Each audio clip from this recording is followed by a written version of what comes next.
The name of the book is Healing is Messy AF, a workbook about investing in yourself and addressing your mental health.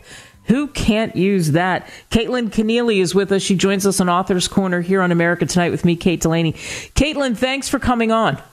Absolutely. Thanks for having me. So tell me about this journey. What was it that made you decide that you were going to write this book? Well, I've always wanted to write a book, but when I finally hit on the idea, it was really around the pandemic time, and I really thought, we're not getting people in the office, so where can I meet people where they're at, which is at their house or someplace else. So the vision of the book is really that it could sit on people's coffee tables and those different things, but to meet the population where they're at, and so that was kind of the inspiration. Yeah, so tell everybody what you do and what you've seen with the people that you help. Oh, sure. So my main job is a psychotherapist. So I'm a licensed professional counselor. I specialize in trauma, anxiety, PTSD. I say all of the fun stuff. That's what I do for my main profession, and I own my own private practice here in town. Yeah, and you put this workbook together, and you talk about it. And it's not just an average sort of workbook where you read it, you do the work, and you don't look at it again. You said it with the coffee table comment. The objective is to really give you the skills, the things that you teach your patients in your in-person sessions.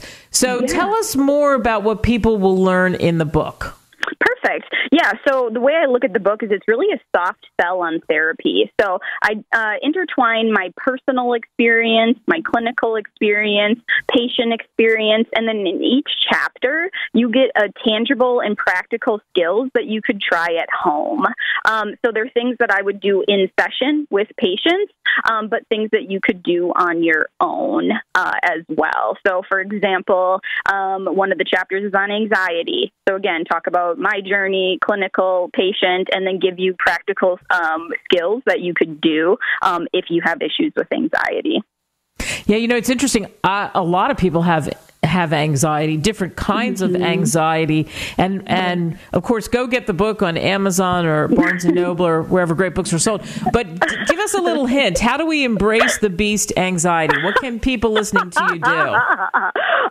Really, what I try to focus on when I think about anxiety is getting people to connect to their body. So learning what your physical symptoms are, what your emotional symptoms are, what your triggers are, and then working to try to untangle that beast or not feed the anxiety, which is what we often do. So I try to help people learn about their window of tolerance and try to keep them in that when it comes to anxiety. So I think with it, it's connecting to your body. Another thing that you talk about, one of the chapters, managing stress, positive ways to cope, gratitude exercises, and emotional regulation. A lot of people talk about gratitude. Why is that so important?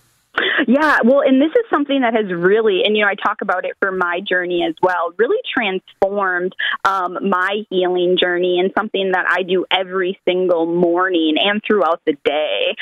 Because really what I try to focus on and what I think a lot of people are trying to get across is that our thoughts are very powerful, right? There's that quote that if we knew how powerful our thoughts were, we'd never say another negative thing. And I always try to keep that in the back of my mind. And what gratitude does is it really sets the tone for your day or, your life. So every time I fill up my gas tank, I'm like, I am grateful that I get to do this because I remember what it was like, when I was in college and you could only put in $5, right? So it's just these little minute things that when we shift that narrative, our thoughts become better, our energy, the vibe, and all of those other things instead of living in that state of not grateful, I guess, and negativity. Oh, yeah. So what was your journey? Oh, as far as my healing journey? Yeah. Tell everybody about your journey. Well, that one's been a long one. I talk about it a little bit in the book. I didn't really want, when I wrote the book, the first draft didn't have any of me in it, but I felt like it needed that because I wanted to be authentic and be truthful. And so there's an entire chapter. It's Your Trauma is Valid. And, I think once I started recognizing, my trauma history and those different things is when I started to plug into that. And then, I really went on my own journey of not only just doing therapy and then learning to become a clinician, but I did more of like the spiritual type of things and emotion code healing and, different areas. I'm always willing to try things.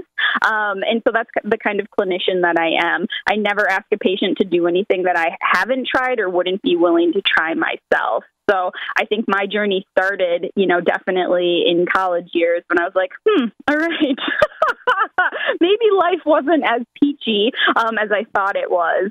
Or, maybe this, there's a genetic reason why I'm feeling anxious, right? Where is this coming from and how long has it kind of been there? So that's kind of how I kickstarted mine.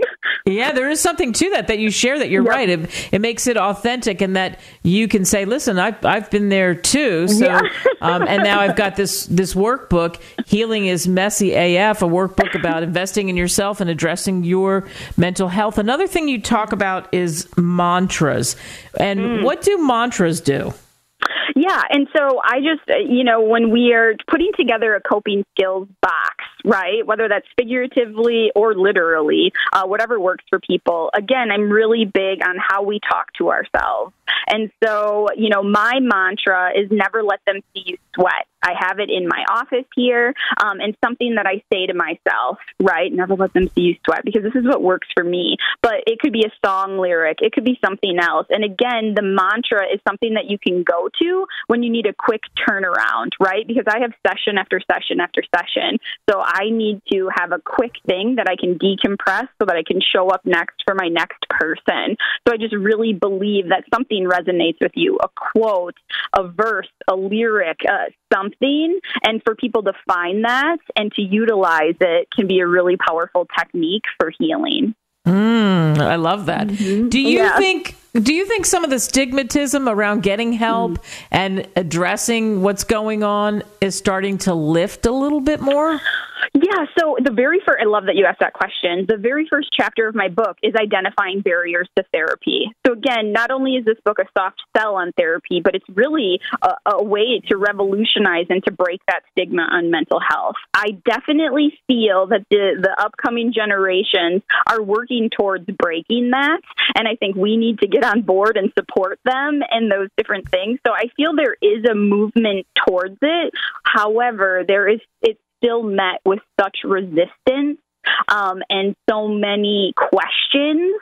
And that's why another reason I wrote the book is to take these, these theories and these skills and to break them down in a manageable, bite-sized, practical way so that we can break that stigma on therapy. And so it's not so scary.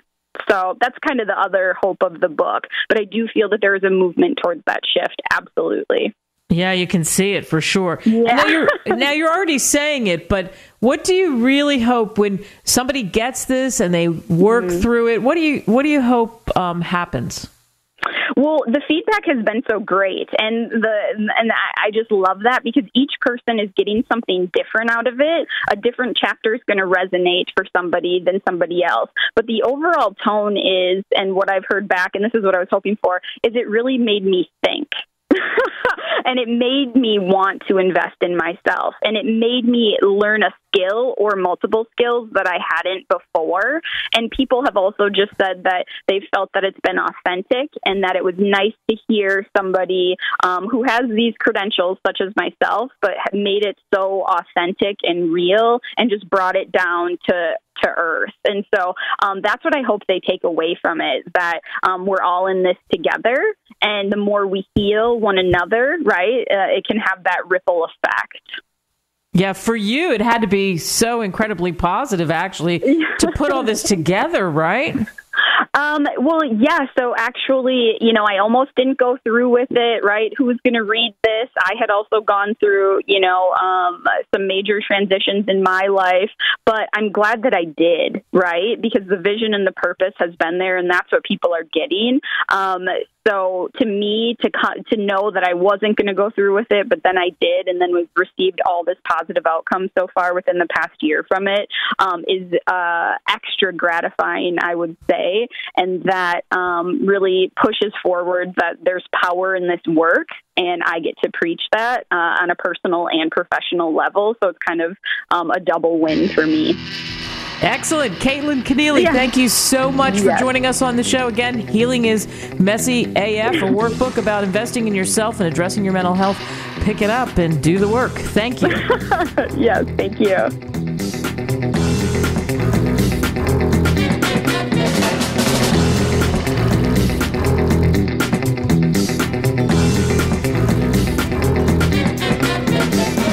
Email us at info@greatwritersmedia.com. Call us at 877-600-5469. Subscribe now.